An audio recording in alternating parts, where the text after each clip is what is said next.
बंधुओं को नमस्कार। आज एक बहुत इम्पोर्टेंट विषय मैं आपके सामने लेके आया हूँ। पूरे प्रदेश में आज युवा सड़कों के ऊपर है, त्रस्त है बेरोजगारी के कारण। पूरे प्रदेश में आज हर घर के अंदर युवा डिप्रेशन का शिकार हो रहा है, नशे का शिकार हो रहा है, परंतु सरकार की कान पे जूं तक नहीं रेंग रही। कैसे इस बेरोजगारी की समस्या का हल निकलेगा? स्थिति इतनी भयावह बनी हुई है कि हर घर के अंदर अब माँ बाप भी परेशान है।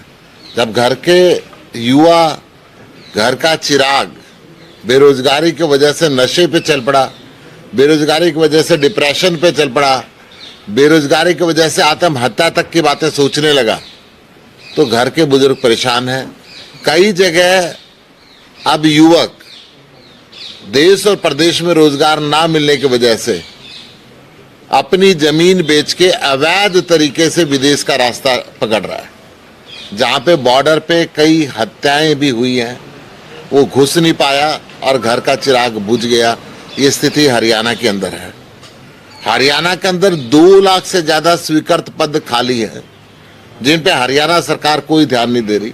71,000 पद केवल शिक्षा विभाग में है, पुलिस विभाग में है 21,000 से ऊपर, परिवहन विभाग में लगभग 10,000, पशुपालन विभाग में लगभग 6,000, सार्वजनिक स्वास्थ्य इंजीनियरिंग में है लगभग 5,000, अग्निशमन में है लगभग 3,25,000, चिकित्सा शिक्षा अनुसंधान में है लगभग 3,000।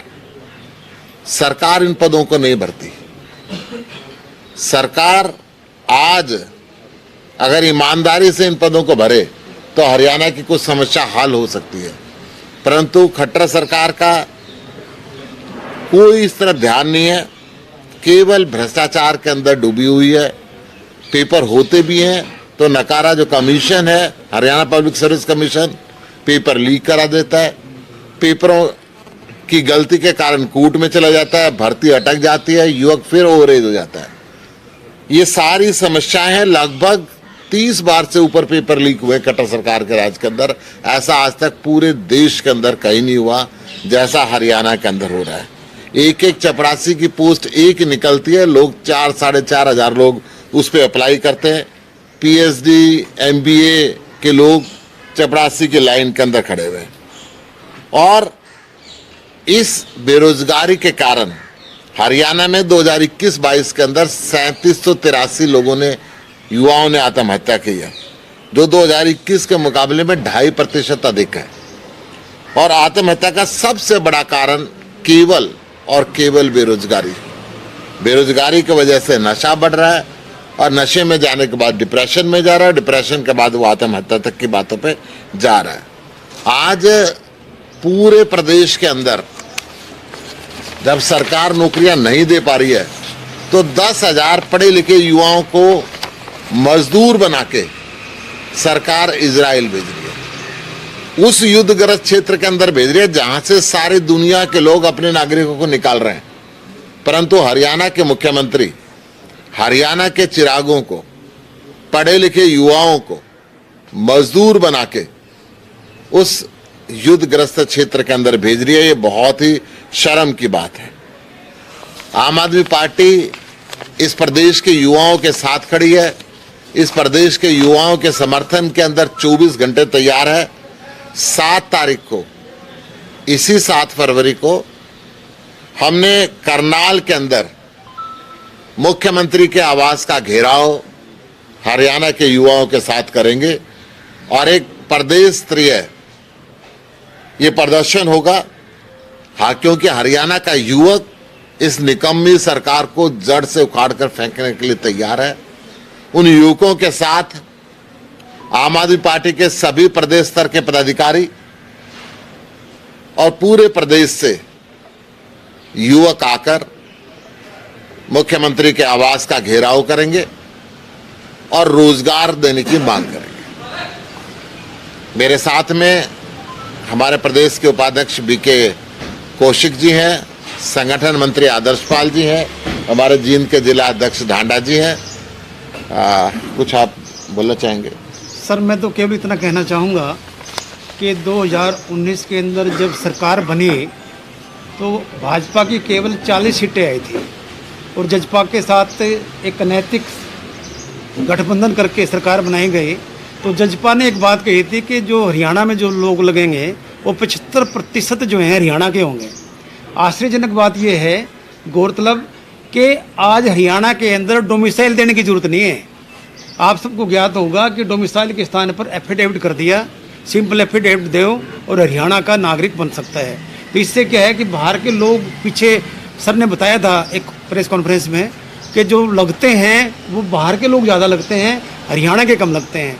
तो इनका जो नारा था वो 75% हरियाणा के लोग लगेंगे, वो भी झूठा था, एक जुमलेबाजी थी। और कहीं ना कहीं मैं तो ये भी कहना चाहूँगा कि जब सरकार बनी 2 लाख प्रति वर्ष रोजगार देंगे, वो कहाँ है? आज 25 लाख जो युवा हैं सड़कों पे हैं, सर ने बताया, और उनमें से 18 लाख समथिंग जो हैं वो बिफोर ग्रेजुएट हैं और ग्रेजुएट और पोस्ट ग्रेजुएट लगभग 6 लाख समथिंग हैं। तो इसका अर्थ ये है कि हर तीसरा युवा जो है बेरोजगार है और बेरोजगारी के आलम में पूरे क्षेत्र के अंदर त्राहिमाम है। आदर्श पाल जी, मैं आपका ध्यान आकर्षित करने के लिए कौशल विकास के नाम से एक निगम बनाया गया। मैं पूछना चाहता हूँ 18,000 रुपये में क्या एक परिवार चला सकता है कोई? स्थायी नौकरी ना दे के कौशल विकास के नाम पे युवाओं को ठगा जा रहा है चारों तरफ, और इतना बुरा हाल है उस कौशल विकास का। परसों एक पीएन की नौकरी के लिए 9300 रिजल्ट आया, 9300 बच्चे उसके अंदर लगाए गए। उसके अंदर जीता जागता उदाहरण है, अगर आप कहोगे तो मैं उसकी आपकी कॉपी भी प्रोवाइड कर दूंगा। अभी एक ही डिस्ट्रिक्ट से 5000 बच्चों की नियुक्ति है 9300 में से। हिसार डिस्ट्रिक्ट है, साथ में लगता फतेहाबाद है, बाकी पूरा हरियाणा लगभग 20% में 80% बच्चे एक ही डिस्ट्रिक्ट से लगाए। क्या उसका क्राइटेरिया है, हम पूछना चाहते हैं उसके लिए। तो चारों तरफ ये बेरोजगारी का आलम है। अगर सरकार थोड़ी बहुत नौकरी देती है तो कौशल रोजगार निगम के माध्यम से, ताकि सरकार को पूरी तनख्वाह ना देनी पड़े। जब अफसरों की भर्ती की बात आती है तो उसके अंदर बाहर के क्षेत्र के ज्यादा लोग होते हैं, हरियाणा के लोग कम होते हैं। हरियाणा एग्रीकल्चर यूनिवर्सिटी के छात्रों ने प्रदर्शन किया कि आप जो एग्रीकल्चर डेवलपमेंट ऑफिसर लगा रहे हैं, ऐसा पेपर देते हैं कि हरियाणा के लोग उसको क्लियर ना कर पाए। पेपर लीक होता है, पेपर बार बार लोग इससे परेशान हैं। इस सब को लेके 7 फरवरी को जो राज्य स्तरीय हमारा प्रदर्शन होगा, हमारी पार्टी के सभी युवा साथी प्रदेश के युवकों के साथ मिलकर मनोहर लाल खट्टर जी के आवास का घेराव करनाल में करें।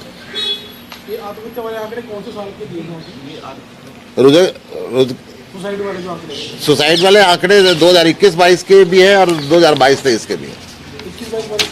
21-22 के अंदर से 2022-23 में 3783 लोगों ने आत्महत्या करी, जो 2020-21 से 2.5% ज्यादा है प्रति 1 लाख। क्या योजना है चुनाव लड़ने की? गठबंधन में लड़ेंगे या स्वतंत्र लड़ेंगी आम आदमी पार्टी? आम आदमी पार्टी हरियाणा इकाई 90 के 90 विधानसभा सीटों पे अकेले अपना चुनाव लड़ेगी। जहां तक लोकसभा का है वो गठबंधन की बातचीत इंडिया टीम से हमारी चल रही है, उसका फैसला राष्ट्रीय नेतृत्व करेगा कि अकेले लड़ेंगे या गठबंधन पे लड़ेंगे। भूपेंद्र सिंह हुड्डा कह रहे हैं कि हम सक्षम हैं सभी सीटों पर लड़ने के लिए और यहाँ कोई गठबंधन की पूरे देश में ऐसी कोई पार्टी नहीं है जो ये ना कहती हो हम सक्षम नहीं है, परंतु फैसला शायद भूपेंद्र सिंह जी के हाथ में नहीं है। फैसला उनके भी राष्ट्रीय नेतृत्व ने करना है और हमारे भी राष्ट्रीय नेतृत्व ने। सर, आज चंडीगढ़ मेयर चुनाव मामले में सुप्रीम कोर्ट में सुनवाई हुई है, तो किस तरीके से देखते हैं सर? क्योंकि डेमोक्रेसी का मर्डर अगर कहीं देखना है तो भाजपा के शासन में हर जगह देखा जा सकता है। चंडीगढ़ के अंदर किस तरीके से लोकतंत्र की हत्या की, एक जो पीठासीन अधिकारी उन्होंने अपनी पार्टी का कार्यकर्ता बनाया, सबसे पहले उसने देखा कि बीजेपी हार रही है तो खुद को बीमार बना लिया। जब हाई कोर्ट ने कहा कि चुनाव की तारीख है, चुनाव पे आप इस तारीख पे चुनाव करना पड़ेगा, तो अपने पेन से ही निशान लगा के आम आदमी पार्टी की 8 वोटों को रिजेक्ट कर दिया। और सौभाग्य से वो कैमरा बंद होने से बच गया और वो सारी चीजें कैमरे में रिकॉर्ड हुई, पूरे देश ने उसको देखा है। आम आदमी पार्टी उसके लिए सुप्रीम कोर्ट गई है और सुप्रीम कोर्ट से हमें पूरा उम्मीद है कि वहां से न्याय मिलेगा। तो अशोक तंवर जी के जाने के बाद पार्टी को कितना नुकसान हुआ? कोई फर्क नहीं पड़ता। अभी जींद के अंदर रैली हुई थी, लाखों लोग आए थे। चंद लोग अशोक तंवर जी के साथ होते हैं, वो जहां जाते हैं वो साथ ही जाते हैं। 10-20 लोग हैं ऐसे। ये दिल्ली में जो प्रोटेस्ट करना चाह रहे थे, आपको नजरबंद कर लिया गया था, अब अगली क्या रणनीति रहेगी? ये चंडीगढ़ मेयर के चुनाव में धांधली, जो लोकतंत्र का मर्डर हुआ था, उसके खिलाफ बीजेपी हेडक्वार्टर को घेरने का हमने नोटिस दिया था, परंतु भारतीय जनता पार्टी की पुलिस ने दिल्ली के अंदर भी और हरियाणा के अंदर भी आम आदमी पार्टी के कार्यकर्ताओं को घर के अंदर नजरबंद कर दिया था। जब मैंने कहा कि मैं नहीं रुकूंगा तो मुझे भी जबरदस्ती उठा के पुलिस स्टेशन लेके गए थे। कोई कानून हिंदुस्तान के अंदर शांतिपूर्ण प्रदर्शन को नहीं रोकता। हम शांतिपूर्ण प्रदर्शन के लिए जा रहे थे, परंतु घरों में इस तरीके से नजरबंद कर देना। खट्टर साहब भी जब हरियाणा में किसी जिले में जाते थे, आम आदमी पार्टी के कार्यकर्ताओं को कोई सवाल ना पूछ ले, कोई क्वेश्चन ना करे, वहां पे नजरबंद करा देते। Thank you.